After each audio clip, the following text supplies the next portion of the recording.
여러분과 제가 함께 은혜 받으실 말씀은 에베소서 1장 3절에서 14절까지 말씀입니다.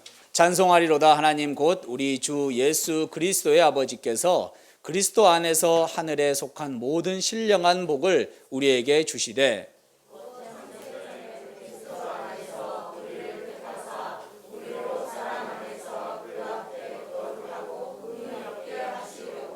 그 기쁘신 뜻대로 우리를 예정하사 예수 그리스도로 말미암아 자기의 아들들이 되게 하셨으니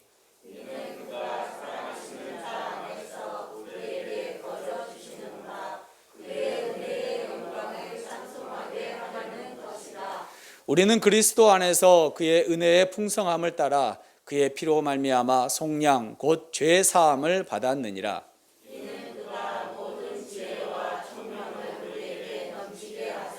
그 뜻의 비밀을 우리에게 알리신 것이요 그의 기뻐하심을 따라 그리스도 안에서 때가 찬 경륜을 위하여 예정하신 것이니 하늘에 있는 것이나 땅에 있는 것이 다 그리스도 안에서 동일되게 하려 하심이라.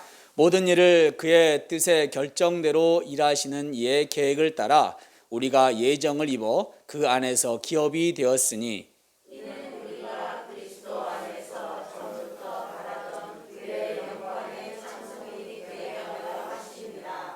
그 안에서 너희도 진리의 말씀 곧 너희의 구원의 복음을 듣고 그 안에서 또한 믿어 약속의 성령으로 인치심을 받았으니 함께 하겠습니다. 이는 우리 기업의 보증이 되사 그 얻으신 것을 속량하시고 그의 영광을 찬송하게 하려 하심이라. 오늘 말씀의 제목이 무엇입니까? 나는 그리스도인이다 라는 말씀의 제목으로 함께 은혜 받는 시간 되시길 소망합니다. 아멘. 우리나라에서 가장 무서운 사람이 누구입니까? 대통령입니까? 네.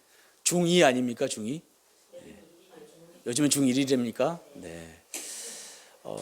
북한에서 전쟁을 하지 못하는 이유가 바로 중1, 중2 때문이라고 하지요. 중2병 때문에 그렇게 하지 못한다고 합니다. 자라는 청소년들에게는 누구나 사춘기가 있기 마련이지요. 그 사춘기가 얼마나 무서웠으면 전쟁이 일어나지 않는다라고 이야기하는지 저희들은 잘 알고 있습니다. 그러한 사춘기 청소년들이 때로는 사회에서 큰 문제를 일으키기도 합니다. 하지만 청소년들 개인적으로 보면 이 사춘기는 인생에서 가장 중요한 시기입니다. 왜냐하면 내가 누구인지를 묻고 알아가는 시기이기 때문이죠. 다시 말하면 자신의 정체성을 알아가는 시기이기 때문에 이 청소년의 시기는 가장 중요한 시기라고 할 수 있습니다. 나의 정체성이 건강하게 정착되면 자라나서 사회에서 아주 중요한 역할을 하게 되고요. 정체성을 제대로 확립하지 못하면 사회에서 천덕꾸러기가 되기 십상이기 때문입니다. 사랑하는 성도 여러분, 저 여러분이 여기에 모여서 예배하는 이유가 무엇입니까? 왜 우리는 여기에서 모여서 예배를 하고 있는 것이죠? 예수님께 영광 올려드리기 위해서. 다시 한번 우리의 신분이 누구이기 때문입니까? 그리스도인이기 때문이지요. 저 여러분은 그리스도인이기 때문에 이 자리에 주일날 오전에 주님께 나와서 예배하는 줄로 믿습니다. 그래서 우리는 그리스도인으로서 합당한 삶을 살아가야만 합니다. 하나님의 자녀인 그리스도인의 올바른 삶을 살기 위해서는 사춘기 청소년들이 건강한 정체성이 필요하듯이 우리 또한 그리스도인으로서 정체성을 확실히 가져야 한다는 것입니다. 오늘 본문을 통해서 그리스도인은 어떤 사람인지 어떤 정체성을 가지고 살아가야 하는지 은혜 받는 시간 되시길 소망합니다. 우리 3절 말씀 함께 봉독해 보도록 하겠습니다. 찬송하리로다. 하나님 곧 우리 주 예수 그리스도의 아버지께서 그리스도 안에서 하늘에 속한 모든 신령한 복을 우리에게 주시도다. 아멘. 에베소서의 저자가 누구인가요? 사도 바울이죠. 사도 바울. 사도 바울은 지금 3절을 시작하면서 처음에 무엇이라고 시작하는가요? 처음에 찬송하리로다 라고 외침으로 시작하게 됩니다. 찬송하리로다. 찬송의 이유는 무엇일까요?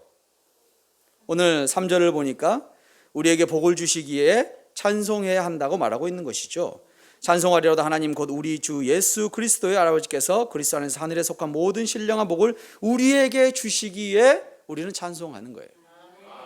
무엇을 주신가요? 하늘에 속한 모든 신령한 복을 우리에게 주신다고 말씀하고 있는 것이죠. 주님께서 우리에게 신령한 복을 주시기에 우리는 찬송해야 되는 줄로 믿습니다. 그런데 누가 주시는 건가요? 하나님 아버지. 오늘 본문에서는 특히 성부 하나님에 대한 강력한 이야기를 하고 있는 것이죠. 그렇다면 우리는 누구를 찬송해야 하는 것일까요? 하나님을 물론 무서워 삼위일체 하나님을 찬양해야겠지만 특별히 오늘 본문은 성부 하나님에 대한 찬양을 하라고 말씀하고 있는 것이죠. 이사야 43장 21절 말씀입니다. 이 백성은 내가 나를 위하여 지었나니 나를 찬송하게 하려 함이니라. 아멘. 하나님의 자녀의 창조 목적은 하나님을 찬송하게 하기 위하여 창조하셨다, 만드셨다라고 말씀하고 있는 것입니다. 그래서 올바른 정체성을 가진 그리스도인들은 하나님을 찬송하며 살아가는 줄로 믿습니다. 그러면 도대체 우리에게 주신 하늘의 모든 신령한 복은 무엇이기에 우리는 찬송을 하며 살아가야 되는 것일까요? 이 신령한 복은 그리스도인으로 정체성을 찾는 데 아주 중요한 요소가 되는 줄로 믿습니다. 그리스도인으로서 살아가는 것, 나는 그리스도인이다. 첫 번째는 그리스도인은 창세전에 택함받은 하나님의 자녀라는 것입니다. 창세전에 택함받은 하나님의 자녀. 4절 말씀입니다. 우리 함께 봉독해 보겠습니다. 곧 창세전에 그리스도 안에서 우리를 택하사 우리로 사랑 안에서 그 앞에 거룩하고 흠이 없게 하시려고. 아멘. 창세전에 그리스도 안에서 우리를 택하사라고 말씀하고 있는 것이죠. 우리가 하나님의 자녀로 그리스도인으로 택함받은 것은 우연히 일어난 일이 아니라는 거예요. 이 자리에 저와 여러분이 예배하러 예배당에 나오는 거룩한 주일날 사람들은 다 쉬고 있고 TV 보고 있고 자고 있을지 모르지만 그럼에도 불구하고 우리는 예배당에 나온 이유는 우리의 노력이 아닌, 우리의 공로가 아닌 전적인 하나님의 은혜인 것이죠. 주님께서 저와 여러분을 택하여 주셨기에 우리는 주님의 자녀가 될 수 있었고 주님께 예배할 수 있는 예배자로 예배 자리에 찾아오신 줄로 믿습니다. 전적인 하나님의 은혜인 것이죠. 그것도 이 세상이 만들어지기 전에 우리가 존재하기 전에 우리를 택하여 주신 줄로 믿습니다.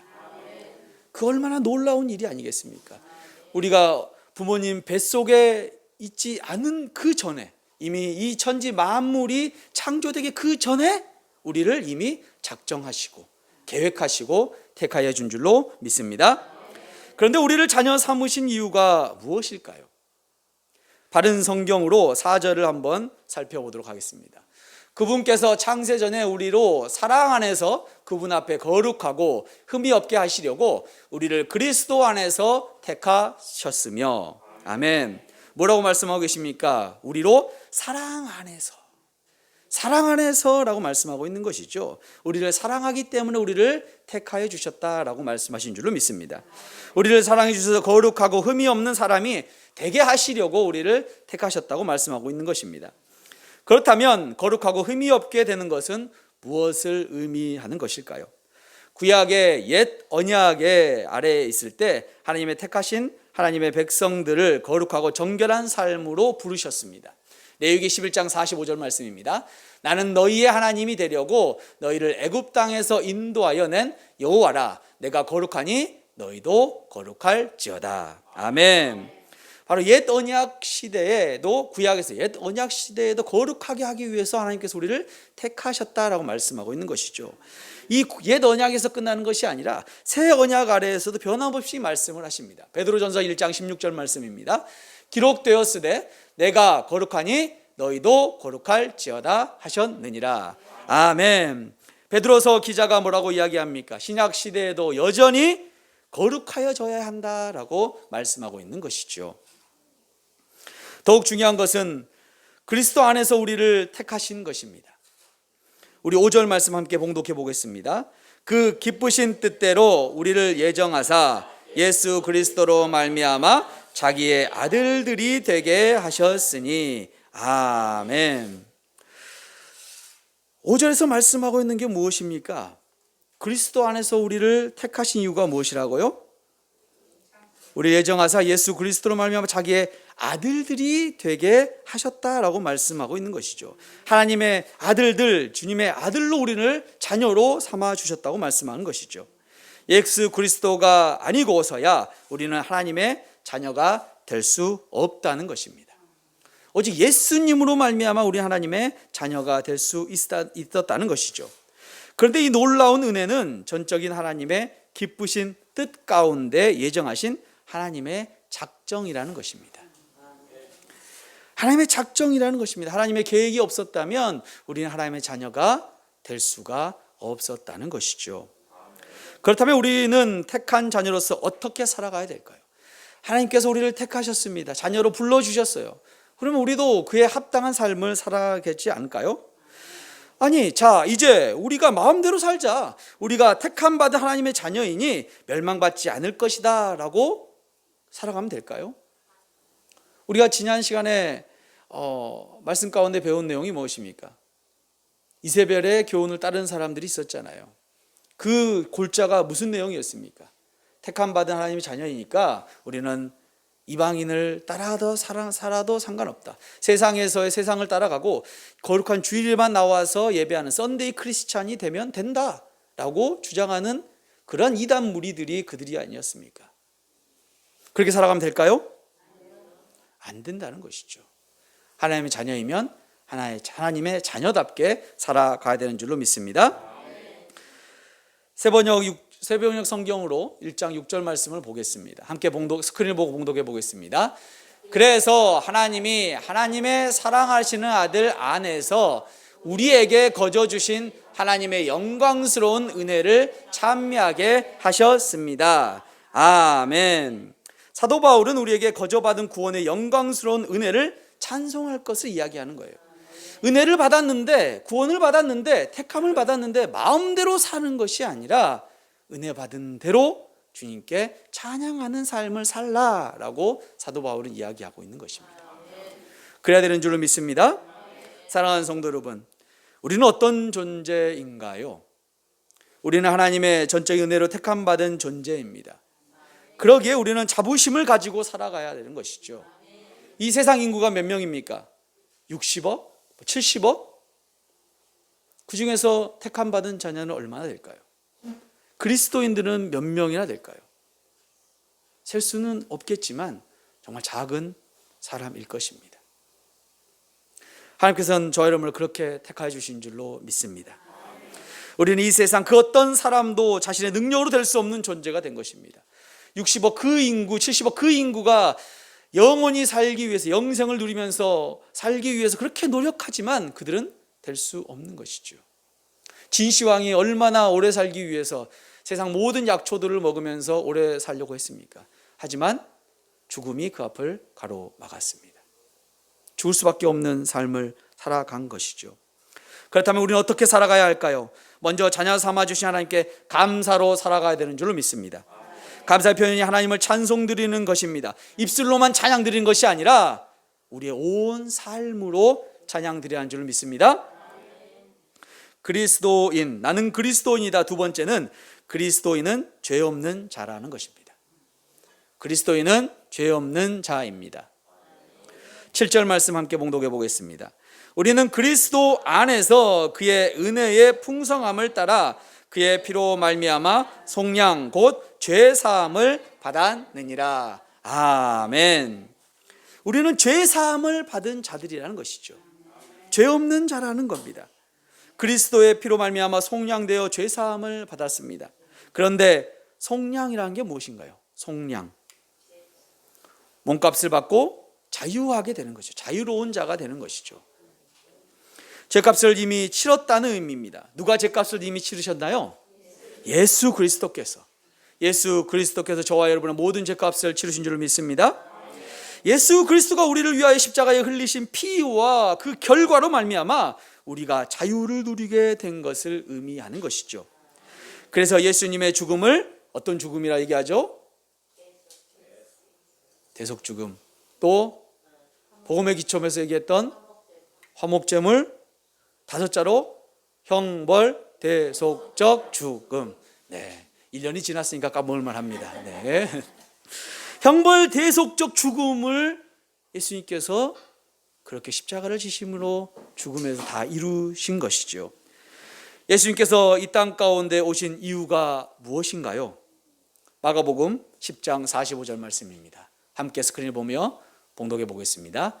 인자가 온 것은 섬김을 받으려 함이 아니라 도리어 섬기려 하고 자기 목숨을 많은 사람의 대속물로 주려 함이니라.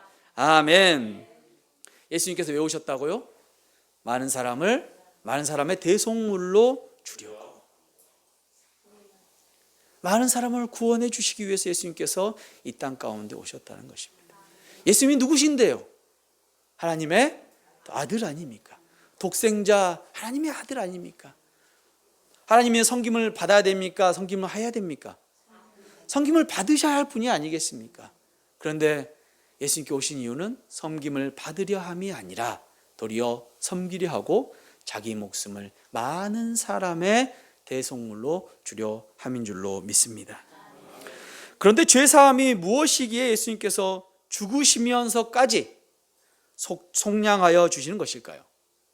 도대체 죄가 무엇이길래 그렇게 속량이 꼭 필요한 것일까요? 어디까지 우리가 거슬러 올라가야 됩니까? 아담까지 올라가야겠죠. 아담이 어떤 죄를 졌죠? 선악과를 따먹는 것. 사과를 따먹어서 그런 거죠? 아니죠. 불순종한 거죠. 불순종의 죄 때문에 그것 때문에 죄가 들어오게 된 것이죠. 그 사과 하나 따먹은 게 뭐가 문제겠습니까? 그러나 하나님의 명령, 하나님의 말씀을 순종하지 않은 그것이 죄가 된 것이지요. 로마서 5장 12절 말씀입니다. 그러므로 한 사람으로 말미암아 아담이겠죠. 죄가 세상에 들어오고 죄로 말미암아 사망이 들어왔나니 이와 같이 모든 사람이 죄를 지었으므로 사망이 모든 사람에게 이르렀느니라. 아멘. 아담의 죄로 말미암아 아담의 후손이 모든 인류가 죄를 지게 되었다는 것이죠. 그 죄를 어떤 죄라고 얘기합니까? 원죄라고 이야기하는 것이죠. 그래서 응애하고 막 태어난 아기가 죄가 있을까요? 죄가 없을까요? 죄가 있는 것이죠. 바로 원죄를 가지고 태어나게 된다는 것입니다. 그런데 예수님께서 예수 그리스도의 십자가를 지심으로 말미암아 우리가 죄 사함을 받게 된다는 것입니다.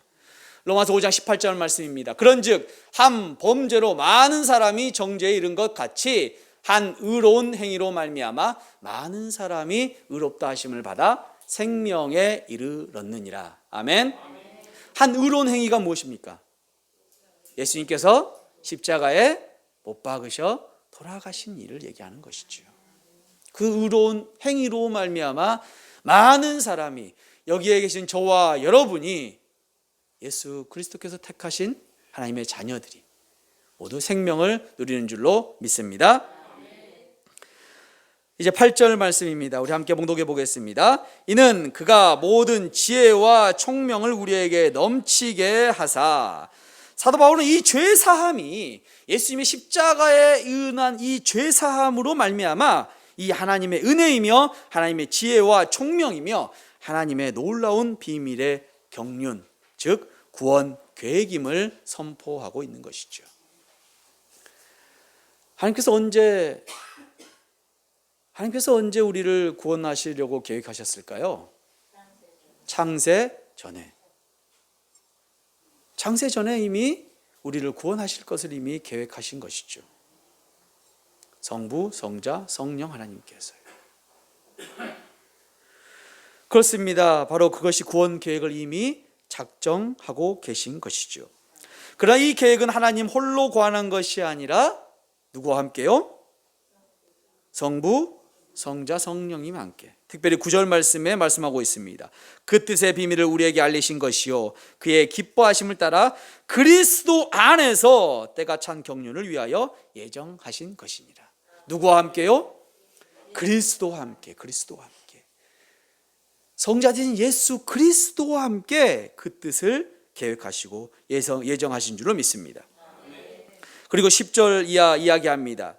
그리고 이러한 하나님의 계획은 하늘과 땅의 모든 것이 그리스도에게 통일되게 하기 위함이다 라고 10절에 말씀하고 있는 것이죠. 하늘에 있는 것이나 땅에 있는 것이 다 그리스도 안에서 통일되게 하려 하심이라. 할렐루야. 다시 말하면 그리스도로 인하여서 하나 되게 하기 위함이라 하는 것이죠. 예수님이 아니면 통일될 수 없는 것이죠. 이제 세 번째입니다. 나는 그리스도인이다. 세 번째, 그리스도인은 그리스도 안에서 살아가는 자임입니다. 그리스도인은 그리스도 안에서 살아가는 자이다. 11절 말씀 함께 봉독해 보겠습니다. 모든 일을 그의 뜻에 결정대로 일하시는 이의 계획을 따라 우리가 예정을 입어 그 안에서 기업이 되었으니. 아멘. 11절은 무엇이라고 말씀하고 있습니까? 택함받은 하나님의 자녀들, 죄사함 받은 자는 어떠한 삶을 살아가야 한다는 것이죠? 기업이 되는 것이죠. 기업. 하나님의 계획하심과 예정에 따라 기업. 기업은 어떤 의미를 갖고 있는 것일까요? 백성, 상속자의 의미를 갖고 있는 것입니다. 성경에서 기업이라는 얘기는 상속자의 의미를 갖고 있는 거예요. 바로 상속자가 될 수 있다고 11절에 말씀하고 있는 것이죠. 하나님의 자녀로서 상속자가 된다는 것입니다. 그런데 우리는 상속자임을 어떻게 알 수 있을까요? 저와 여러분이 이미 하나님의 택함받은 자녀가 되었습니다. 구원받은 자녀가 되었어요. 그런데 구원받은 자녀가 되었다면 오늘 본문의 말씀처럼 기업을 얻게 되는데 상속자가 되어야 하는 것인데, 여러분 상속자이십니까? 어떻게 그걸 느끼고 살아가십니까? 예수님의 믿음으로 말미암아. 아멘. 바로 상속자가 된다는 것은 그리스도로 인하여서 그런 것이죠. 상속자이면 상속자의 증거로 살아가야 되는 것인데, 그것이 무엇이냐면 그리스도 안에서 살아가야 한다는 것입니다. 그리스도 안에서 살아간다는 것이 무엇일까요? 12절 말씀 함께 봉독해 보겠습니다. 그리스도 안에서 전부터 바라던 그의 영광의 찬송이 되게 하려 하심이라. 아멘. 그리스도와 함께 함으로 말미암아 하나님께 영광과 찬송을 올릴 수 있게 된다는 것입니다. 할렐루야. 나아가 그리스도 안에 있는 자들은 성령의 인침을 받게 됩니다. 성령은 그리스도의 영이기 때문이죠. 로마서 8장 9절 말씀입니다.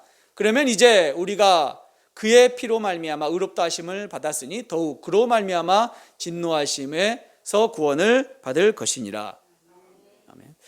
8장 9절인데 잘못 나온 것 같습니다. 제가 봉독해 보겠습니다. 누구든지 그리스도의 영이 없으면 그리스도의 사람이 아니니라.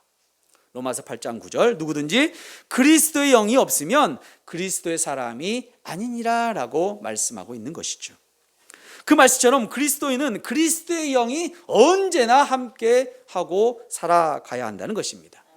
또한 성령은 그리스도로부터 우리에게 보내지게 된 것이죠. 사도행전 2장 33절 말씀입니다. 하나님이 오른손으로 예수를 높이심에 그가 약속하신 성령을 아버지께로 받아서 너희가 보고 듣는 이것을 부어주셨느니라. 아멘. 지금 사도행전 2장 33절 말씀이 어떤 말씀 가운데 있습니까? 우리가 수요예배 시간에 계속 사도행전을 함께 나누고 있잖아요. 예수님께서 승천하셨습니다. 승천하시면서 제자들에게 마지막 유언을 하셨죠. 무엇이죠? 성령을 기다리라 라고 얘기하셨죠. 성령이 임하면 너희가 나의 증인된 삶을 살게 될 것이다. 그러고 나서 예수님께서 승천하셨습니다. 승천하시고 나서 오늘 본문과 같이 어디에 계십니까? 보좌 우편에서 무엇을 하고 계십니까? 아버지께로부터 성령을 받아서 너희에게, 하나님의 자녀들에게 부어주시는 그런 중보의 기도를 하고 계시는 것 아니겠습니까? 그렇습니다. 바로 하나님의 자녀, 상속자가 된다는 것은 그리스도의 영인 성령이 언제나 함께하는 삶을 살아가는 줄로 믿습니다. 그러기에 이 성령은 우리가 하나님의 자녀라는 보증이 되는 것입니다. 새 번역 성경으로 14절 말씀을 함께 봉독해 보도록 하겠습니다. 성경이 잘못 나왔네요. 우리 본문 14절을 보겠습니다. 이는 우리가 우리 기업의 보증이 되사 그 얻으신 것을 속량하시고 그의 영광을 찬송하게 하려 하심이라. 아멘. 새 번역 성경으로 보면 이 성령은 하나님의 소유인 우리가 완전히 구원받을 때까지 우리의 상속의 담보이시며 우리로 하여금 하나님의 영광을 찬미하게 하십니다 라고 말씀하고 있습니다. 우리 상속의 담보가 되신대요. 누가요? 성령 하나님께서. 성령 하나님께서 우리의 상속의 담보가 되신다. 그 얘기는 우리가 우리의 인생 가운데 살아가는 삶 가운데 누가 꼭 필요하다는 것입니까? 성령 하나님께서. 그래서 성령 하나님께서 우리의 항상 내주하고 계십니다. 그런데 우리의 삶 가운데 어떨 때는 성령이 안 계신 것 같지요. 부끄러운 고백을 하나 해야겠습니다. 이틀 전에 목요일이죠. 금요일이군요. 금요일 집에서 TV를 설치하다가 허리가 뜨끔했습니다. 허리가 지금 안 좋아서 치료를 좀 받고 있었는데 허리가 완전히 뜨끔해버려가지고 주저앉아 버렸어요. 너무나 제가 좀 짜증이 올라왔습니다. 이제 왜냐하면 토요일 어제죠. 어제 교회 구예배당 다 이전을 해야 되는데 허리에 힘이 안 들어가서 일어설 수가 없더라고요. 그래서 죄송하지만 어머니 이 권사님에게 굉장히 짜증을 냈던 것 같습니다. 이 자리를 빌려 다시 한번 죄송하다고 말씀드리고 싶습니다. 그런 것 같습니다. 성령 하나님 우리 안에 계시지만 그렇게 우리는 성령에 따라서 살아가지 못할 때도 있습니다. 그러나 더 중요한 것은 성령님께서 우리에게 가르쳐 주신 그 말씀대로 우리가 깨달음이 있을 때에 회개하며 주님께 무릎 꿇으며 또한 인간적으로도 이렇게 화해를 해야 되는 것이죠. 용서를 구해야 되는 것이죠. 그럼으로 인해서 우리는 한 발 더 주님께 나아갈 수 있는 줄로 믿습니다. 그것이 성령이 역사하신 삶이라는 것이죠. 우리는 완벽하지 않습니다. 이 땅에서 완벽하게 살아갈 수 없는 존재인 것이죠. 그러나 성령 하나님께서 언제나 우리와 함께 하시기에 우리가 그 성령을 날마다 붙들고 간구하며 나아갔을 때 우리는 성령의 충만함으로 살아갈 수 있는 줄로 믿습니다. 그것이 그리스도인의 정체성이라는 것이죠. 그리스도인으로 살아간다는 것은 성령의 충만으로 살아가는 줄로 믿습니다. 사랑하는 성도 여러분, 그리스도인은 우리에게는 영원한 하나님의 나라가 보장되어 있습니다. 할렐루야. 그것이야말로 우리가 가장 큰 기쁨인 줄로 믿습니다. 이 땅에서 집이 없으십니까? 걱정하지 마십시오. 이 땅에서 통장에 많은 돈이 없습니까? 걱정하지 마십시오. 이미 우리는 하늘의 보화와 상금이 있는 줄로 믿습니다. 하늘에 우리의 거처할 곳이 충만하게 있는 줄로 믿습니다. 아니 어쩌면 그곳에는 보화가 없을 수도 있습니다. 어쩌면 그곳에 집이 없을 수도 있습니다. 그러나 그곳에 누가 계십니까? 예수님이 계시기에 천국인 줄로 믿습니다. 예수님이 계시기에 그곳이 하나님의 나라인 줄로 믿습니다. 예수님이 계시기에 그곳이 아픔이 없고 근심이 없는 곳인 줄로 믿습니다. 아멘. 그것입니다. 그 하나님의 나라에서 우리가 죽은 후에 누리는 그 삶뿐만 아니라 이 땅에서 누릴 수 있는 것은 누구와 함께 하시는 겁니까? 성령 하나님이 함께하는 삶이죠. 어떤 어려움과 환난과 아픔이 있을지라도 우리 안에 계시는 성령 하나님과 언제나 동행하는 삶을 살게 된다면 우리의 마음은 하나님의 나라가 되는 줄을 믿습니다. 우리가 있는 그곳은 하나님의 나라가 되는 줄로 믿습니다. 아멘. 말씀을 마치고자 합니다. 그리스도인으로 살아가기 위해서는 우리가 어떠한 존재인지 우리의 정체성을 잘 알아야 합니다. 나의 존재를 잘 알아야 그 존재에 맞게 살아갈 수 있기 때문입니다. 하나님으로부터 하늘에 속한 모든 신령한 복을 받는 그리스도인, 그 첫 번째는 창세전에 택함받은 하나님의 자녀라는 것입니다. 두 번째는 그리스도인은 죄가 없는 자라는 것입니다. 끝으로 그리스도인은 그리스도 안에서 살아가는 존재라는 것입니다. 사랑하는 성도 여러분, 우리는 태초전에 택하여서 하나님의 자녀가 되었고 모든 죄를 속량받았으며 성령 하나님께서 우리와 언제나 함께 하시는 그리스도인입니다. 이것이 우리의 정체성이며 구원받은 자의 모습인 줄로 믿습니다. 그런데 우리가 기억해야 할 것은 이러한 그리스도인의 모습은 우리의